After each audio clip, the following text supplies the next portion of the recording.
Assalamualaikum warahmatullahi wabarakatuh. Perkenalkan, nama saya Eka Permana Putra. Saya dari jurusan Sistem Informasi, Fakultas Teknologi Komunikasi dan Informatika. Di sini saya akan menjelaskan atau menjabarkan soal dari mata kuliah Audit Sistem Informasi yang menjadi dosen pengujinya adalah Pak Novidiana Tasyari Eskom. Jadi di sini ada beberapa soal yang ingin saya jelaskan. Yang pertama, dalam audit sistem informasi dikenal konsep resiko dan sistem kendalian internet.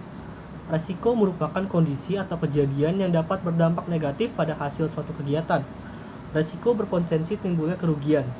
Jelaskan berbagai kemungkinan resiko yang terjadi pada perusahaan atau organisasi dalam kaitannya dengan sistem informasi. Jadi terdapat beberapa resiko-resiko yang mungkin ditimbulkan sebagai akibat dari gagalnya pengembangan suatu sistem informasi pada organisasi atau pada perusahaan. Yang pertama, ada sistem informasi yang dikembangkan tidak sesuai dengan kebutuhan perusahaan atau kebutuhan dari organisasi tersebut. Lalu yang kedua, melonjaknya biaya pengembangan sistem informasi karena adanya scope creep atau pengembangan berlebihan yang tanpa terkendali. Dan yang ketiga, sistem informasi yang dikembangkan tidak dapat meningkatkan kinerja dari perusahaan tersebut gitu loh. Salah satu contohnya, teknologi informasi memiliki peranan penting bagi setiap organisasi atau setiap perusahaan sebagai lembaga pemerintah maupun perusahaan yang memanfaatkan teknologi informasi pada kegiatan bisnisnya, serta merupakan salah satu faktor dalam mencapai tujuan organisasi. Peran IT akan optimal jika pengelolaan IT secara maksimal dapat dilakukan.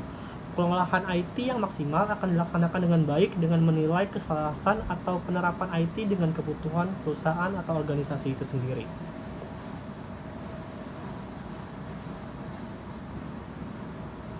Lalu, semua kegiatan yang dilakukan pasti memiliki resiko. Begitu juga dengan pengelolaan IT.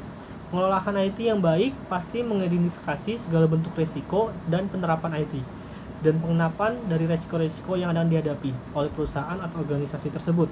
Organisasi memerlukan adanya suatu penerapan berupa tata kelola atau IT government. Pemanfaatan dan pengelolaan teknologi informasi sekarang ini sudah menjadi perhatian di semua bidang dikarenakan nilai aset yang tinggi yang mempengaruhi secara langsung kegiatan dan proses bisnis.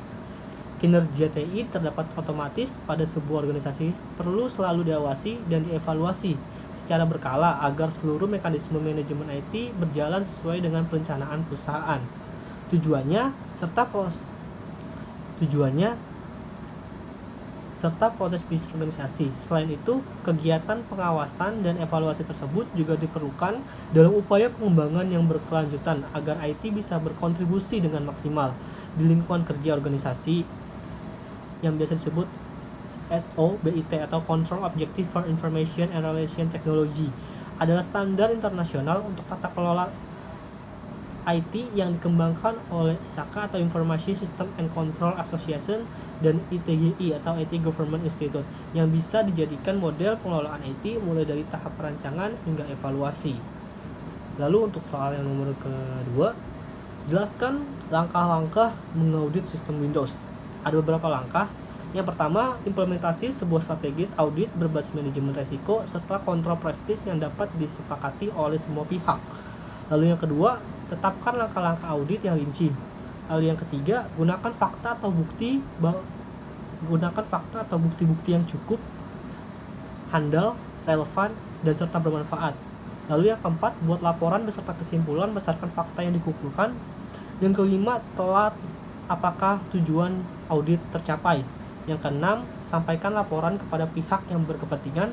Dan yang terakhir, pastikan bahwa organisasi mengimplementasikan manajemen resiko serta kontrol prestisnya. Mungkin sekian penjelasan dari saya, kurang lebih yang mohon maaf. Terima kasih. Wassalamualaikum warahmatullahi wabarakatuh.